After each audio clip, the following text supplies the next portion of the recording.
Bienvenidos a una nueva emisión de los podcasts con Ricardo Ferro. Hoy tendremos como invitado especial al ministro de Ambiente de Colombia, el doctor Ricardo Lozano. Igualmente tendremos nuestras secciones habituales en donde hablaremos de cómo fue la agenda de la semana y también dialogaremos con ciudadanos en la calle.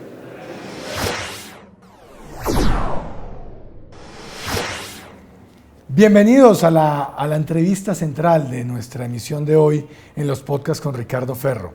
Hoy nos acompaña el ministro de Ambiente de nuestro país, el doctor Ricardo Lozano, una autoridad en lo que tiene que ver con el tema medioambiental dentro y fuera del país. Una persona muy técnica que a lo largo de su vida se ha preocupado por prepararse primero para este reto tan importante que tiene en este momento, así como también ha tenido la experiencia por los cargos que ha ocupado a lo largo de su vida. Doctor Ricardo, señor ministro, un gusto tenerlo aquí en estos podcasts. Gracias, doctor Ferro. Pues un placer muy grande estar compartiendo este espacio para todos los colombianos. Bueno, ministro, arranco por una pregunta que es una duda que tengo yo por haber hecho parte de este ministerio, y es: cuando yo estuve en el ministerio esto era Ambiente, Vivienda y Desarrollo Territorial. En este momento la parte de vivienda se separó de la parte de ambiente. ¿Para usted cómo es mejor, ahora o como era antes? Y se lo digo porque usted hacía parte del IDEAM en ese momento. Sí. A ver, yo creo que seguimos siendo lo mismo. ¿En qué sentido? Que, por supuesto, nosotros los habitantes de las ciudades o del área urbana dependemos directamente de lo que pasa con los acueductos, de lo que pasa con las cuencas, si las cuencas están regulando el recurso, si tenemos agua o no, los eventos extremos climáticos. Acabamos de pasar, estamos todavía viviendo una temporada muy seca en el país, pero estamos terminando esa temporada del fenómeno del Niño, y eso hace que precisamente nunca nos separemos los sectores productivos desde la actividad ambiental.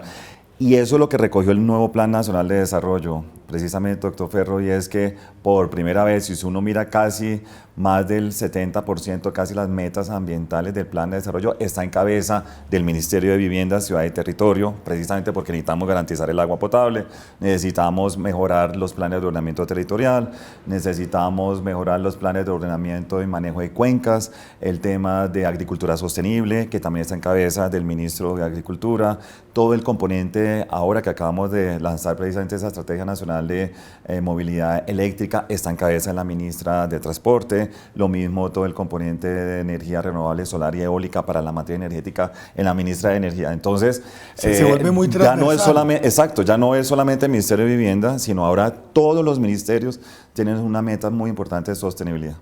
O sea, casi que estaríamos hablando de un ministerio de ambiente y etcétera, o sea, y todos los demás. Sí, un ministerio de ambiente que integra, que orienta a los sectores productivos, por fin, porque era un sueño que también se tenía, y es que fíjese que no hubo necesidad de modificar la normatividad del Sistema Nacional Ambiental para que los sectores asumieran también esa gran responsabilidad precisamente de su propia sostenibilidad. Es decir, no es concebible una agricultura sin que incorpore el componente climático.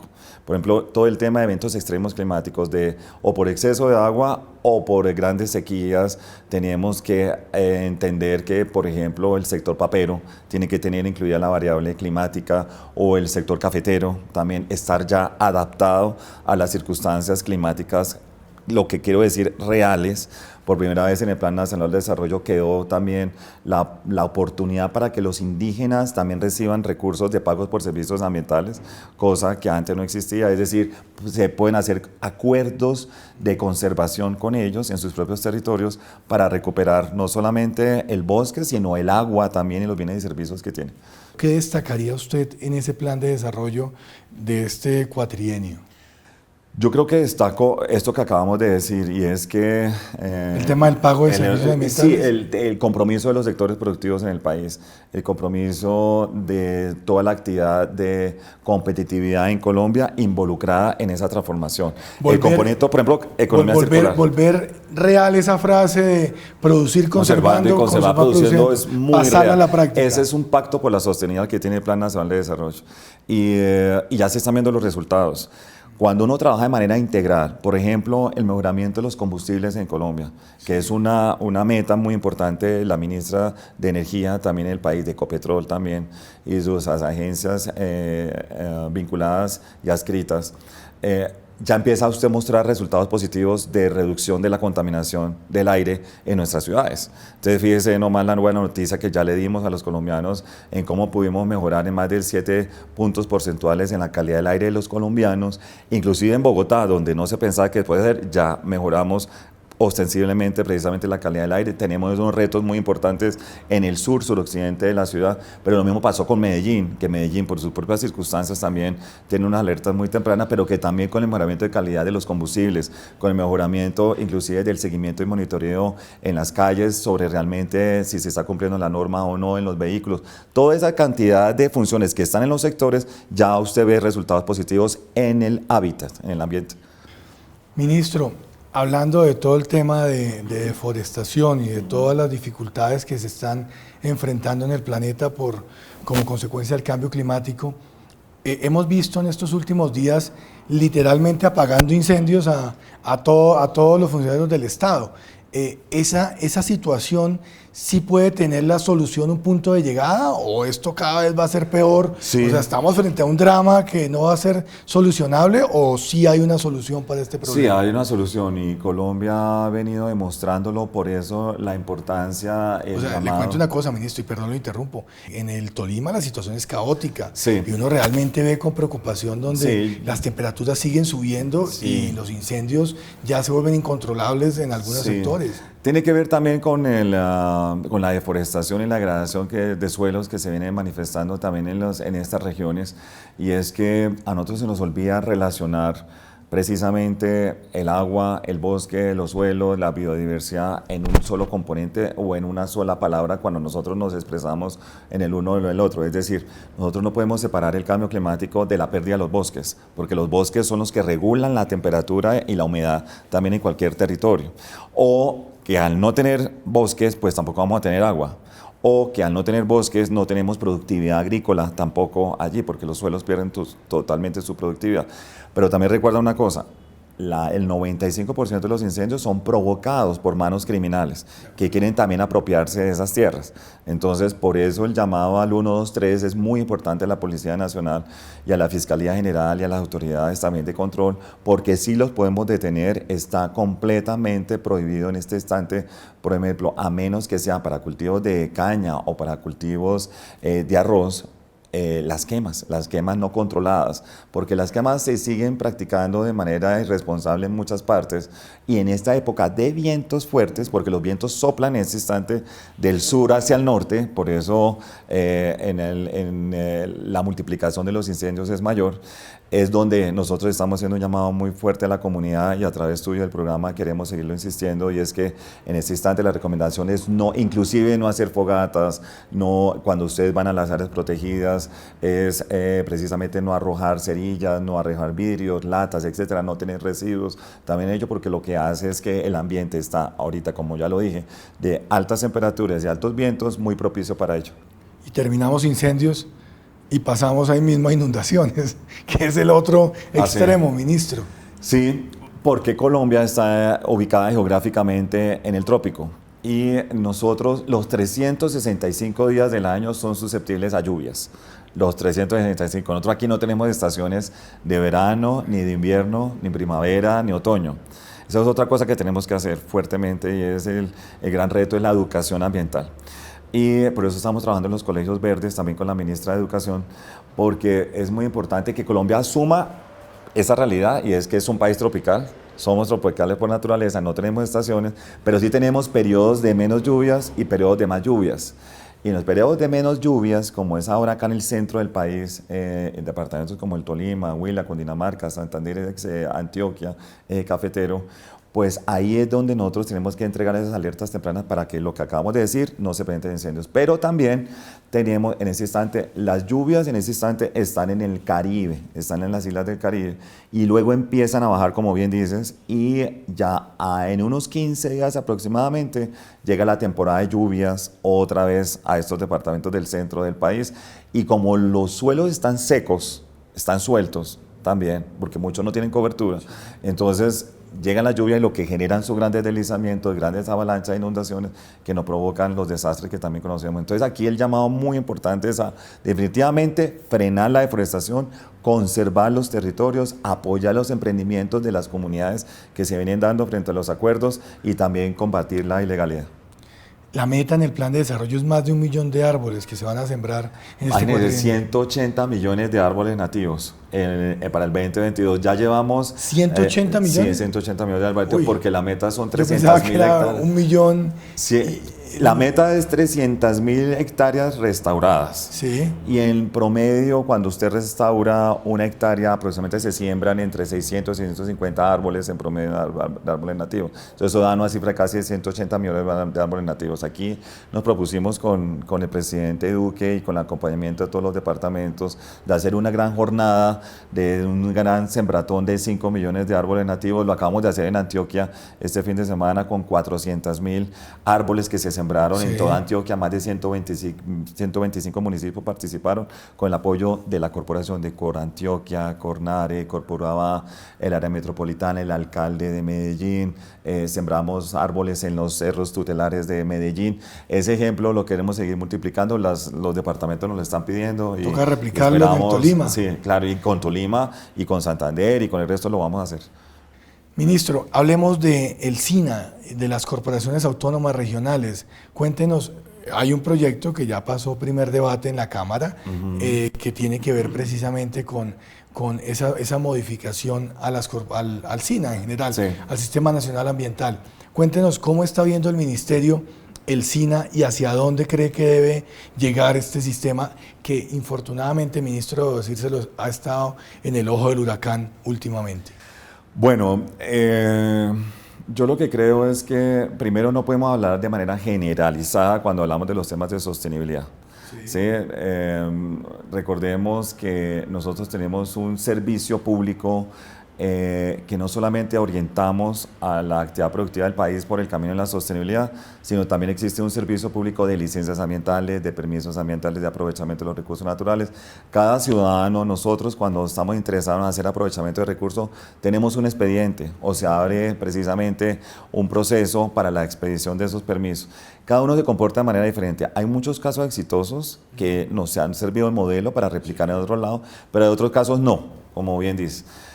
Estamos que son los que infortunadamente terminan popularizándose. Estamos trabajando con ellas de manera directa para replicar muchos de los casos exitosos en todas y en los que no, estamos haciéndole seguimiento fuertemente a ello y mejorar y sobre todo sacar una normatividad mucho más adaptada de manera estandarizada para todas.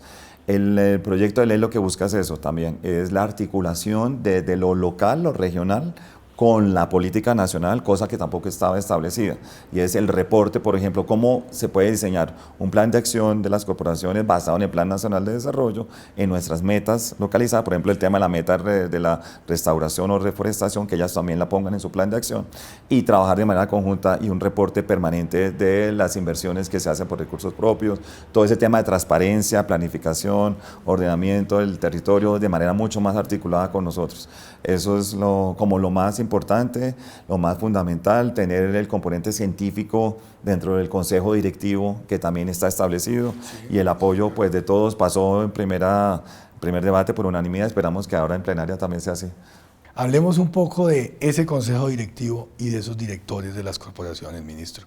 Y perdóneme que le insista, pero sí es un tema en el cual yo hago parte de la Comisión Quinta, yo estuve ahí cuando las discusiones y siempre la inquietud es, oiga, se van a centralizar los consejos directivos de las corporaciones, se quiere que haya una mayor presencia por parte del gobierno nacional en esas corporaciones, o lo que queremos realmente es proceder a tecnificar esas corporaciones, a volverlas más, como su señoría lo indica, más científicas, y que haya unos debates de más altura en estos consejos directivos. Mire, doctor Ferro, cuando recordará el año 2010, 11 y 12, con las grandes inundaciones que tuvimos en el país por el fenómeno de la niña, las dos niñas, presencia de los fenómenos de la niña en Colombia, con las facultades excepcionales que tuvo el presidente, tuvimos la oportunidad, los directores de institutos de investigación, a entrar a la junta directiva de las corporaciones.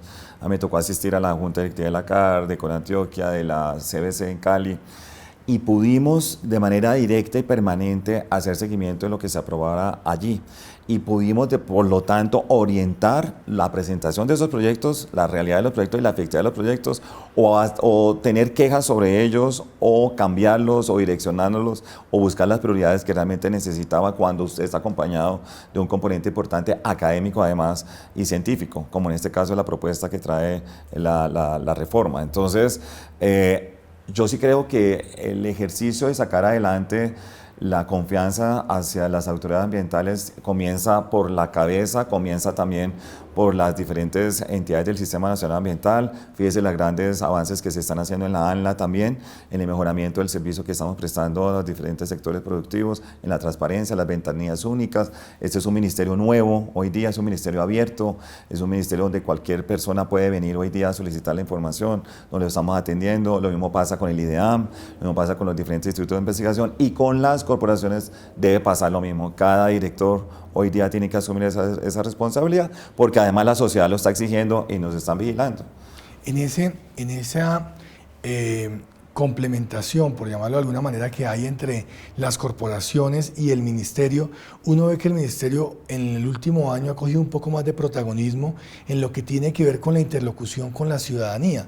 Ya uno ve un ministro que dialoga más con los ciudadanos, que va a las comunidades, pero también que me le protestan mucho, ministro. Uno también ve mucha vehemencia, porque sin duda alguna el tema del medioambiental tiene muchas visiones, tiene muchos matices, y en ese orden de ideas termina siendo el ministerio en donde todos los temas confluyen, ministro.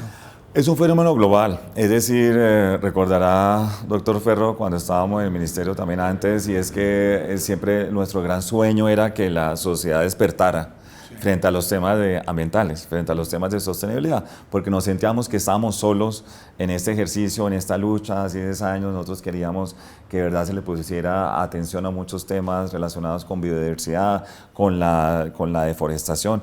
Este tema de la deforestación lo estamos diciendo hace más de 10 años, y fíjese que solamente ahorita, aquí es que ya la gente lo empezó a entender, y pudimos poner ese tema en la voz de todos los colombianos, a favor o en contra, pero la gente está hablando del tema de la deforestación en Colombia, que es nuestros bosques son nuestro principal patrimonio, y eso es lo que nosotros estamos viviendo hoy día, y es lo que tenemos que aceptar en lo que está pasando, y es además a través de las redes sociales, pues toda la gente puede hacer un seguimiento mucho más directo de lo que está pasando allí. Aquí el trabajo es conjunto, por eso creamos los centros regionales del diálogo y prevención de conflictos. Eso lo creamos cuando llegamos al gobierno. ¿En qué consiste ese centro?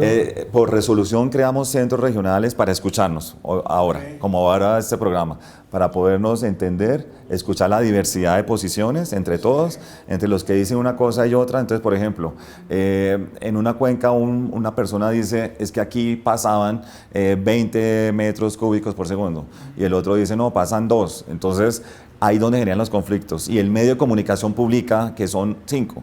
Entonces, nunca vamos a llegar a ningún acuerdo para la restauración, reforestación, para la protección de la cuenca. Entonces, lo que hicimos es, el SINA, como lo dices, tiene 5 institutos de investigación científica. O sea, realmente la ciencia ambiental es en el Sistema Nacional Ambiental. El IDEAM, el von Humboldt, el SINCHI, el IAP, el INVEMAR, son nuestro soporte para el diseño de políticas nacionales con información y conocimiento. Entonces creamos esos centros de diálogo. Entonces cualquier inquietud o cualquier conflicto que se pueda presentar, nosotros estamos yendo al territorio, nos estamos sentando en las sedes de esos institutos, y cualquier persona que tenga inquietud, ahí les decimos, bueno, ¿cuál es realmente el caudal? ¿Qué es lo que necesitamos? ¿Qué es el reto que necesitamos avanzar? Y ahí eso es lo que realmente nos ha servido hoy día para la prevención de los conflictos, y sobre todo para escuchar al ciudadano y tomar las mejores decisiones. Ministro, se nos acaba el tiempo. Le agradezco mucho que nos haya acompañado en el día de hoy. Gracias. En esta emisión. No sé si usted quiere enviar un mensaje final. Sí, yo creo que la palabra aquí más importante, y es nuestro gran reto, es la equidad. Es cómo nosotros empezamos a reducir esas brechas de pobreza a través de garantizarle el agua a los colombianos, garantizarle el agua a los campesinos, a las comunidades indígenas. La seguridad alimentaria y nutricional es fundamental. Cuando usted trabaja con con ellos de manera conjunta el tema, como ya lo dije, el tema del clima, pero que ellos nos están contando que este producto funciona o no funciona o que se destruye cada vez que viene una temporada seca, pues estamos en la etapa de esa adaptación y de trabajo conjunto con las comunidades. Entonces, equidad basado en qué? En un gran componente de apoyo de emprendimientos sociales en los territorios, como el pago por servicios ambientales, pero también de legalidad. Ahí es el gran compromiso, estamos llegando a los diferentes parques nacionales naturales diciéndole a los colombianos, ojo porque esos son patrimonio de la nación, son tierras de la nación, son públicas, son de todos los colombianos, ustedes no se pueden apropiar de ellos y por eso estamos mostrando esos grandes resultados en los parques. En Chiribiqueta ya logramos llegar a esas 2.000 hectáreas que nos quitaban el sueño frente a la intervención de las actividades ilegales y que ya con el programa Artemisa del presidente Duque vamos a seguir con los siguientes parques. Todo ese ejercicio es integral, legalidad y emprendimiento para precisamente tener altos estándares de equidad en Colombia. No puedo terminar sin hacer una breve referencia a lo último que acaba de mencionar, porque me llama la atención positivamente escuchar a un ministro de Ambiente que tiene en cuenta a la comunidad también como destinatario, no solamente como sujeto de las tareas, sino también como destinatario de la política medioambiental. Eso es muy importante. Sí, ministro. inclusive, doctor Ferro, estamos en este instante sentados con las comunidades indígenas, con los pueblos étnicos también, en ese proceso de transición para que ellas se conviertan en entidades implementadoras de los proyectos, que puedan recibir los recursos directamente de los fondos internacionales. Las estamos fortaleciendo, fortalecimiento de capacidades de nosotros los colombianos para poder emprender a partir directamente de sus propios pueblos, es el gran propósito que tenemos. Bueno, ministro, pues muchas gracias por haberlo tenido aquí en esta emisión de los podcasts con Ricardo Ferro, y a ustedes también muchas gracias por habernos sintonizado, y si Dios lo permite, la próxima semana tendremos un nuevo invitado aquí en los podcasts de Ricardo Ferro. Le preguntamos a los ciudadanos en la calle si alguna vez en su vida han sembrado un árbol, y si no lo han hecho, si lo piensan hacer. De la misma manera, ¿cómo están contribuyendo para contrarrestar los efectos del cambio climático en el mundo? Sí, he sembrado árboles, he contribuido a la naturaleza.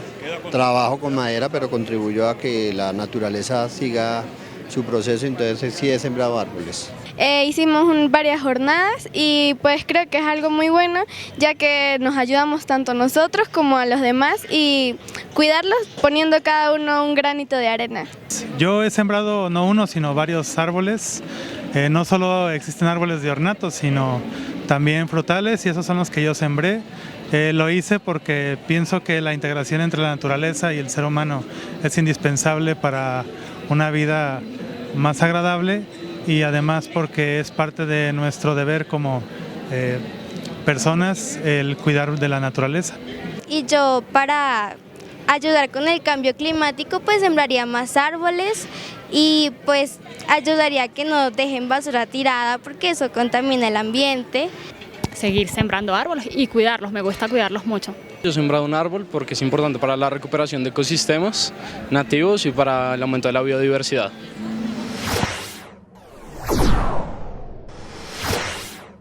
En plenaria de Cámara aprobamos, en segundo debate, proyecto de ley 253 de 2018, por la cual se reglamentan los conflictos de interés de los congresistas. A través de esta iniciativa, proveniente de la consulta anticorrupción, se asegura la prevalencia del bien común, la transparencia en la función legislativa y el cumplimiento del gobierno respecto a los compromisos de la Mesa Anticorrupción. Igualmente, aprobamos los proyectos 181 de 2018, por medio de la cual se adoptan normas de pago en plazos justos en el ámbito mercantil, apoyando con esto a los emprendedores y pequeños productores. La aprobación del proyecto de ley de plazos justos representa para los pequeños empresarios la posibilidad de que esas facturas sean cobradas en un plazo máximo de 45 días. Con este proyecto de ley esperamos que nuestros pequeños empresarios puedan garantizar la subsistencia de sus empresas, que no se ponga en riesgo esa subsistencia, precisamente porque esos plazos muchas veces se extienden a 90 y hasta 180 días para que les paguen sus facturas. Proyecto de ley 029 de 2019, que tiene como objeto crear una estrategia de convivencia y seguridad ciudadana con el fin de prevenir los homicidios y delitos cometidos con armas blancas.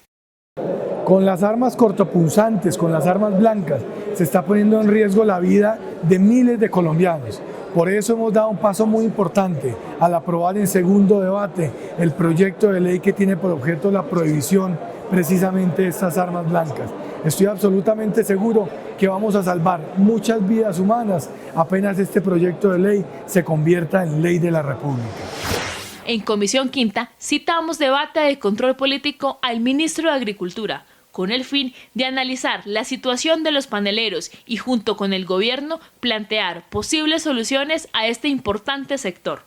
La situación de los paneleros en Colombia es crítica y precisamente por eso esta semana hicimos un debate en la Comisión Quinta para defender a nuestros paneleros, para que de la mano con el gobierno nacional podamos garantizar que esa estrategia que se está implementando por parte del Ministerio de Agricultura y todo el gobierno nacional, de lo que tiene que ver con cosecha y venta a la fija, lo que tiene que ver con la promoción precisamente de productos como la panela en el PAE para aumentar su consumo, puedan ser efectivos. Necesitamos garantizar que el sector agropecuario sea productivo y en ese orden de ideas, precisamente este debate que se llevó a cabo el día de hoy aquí en la Comisión Quinta va también a poner sobre la mesa la grave problemática que están afrontando nuestros paneleros actualmente en el Tolima y en el país.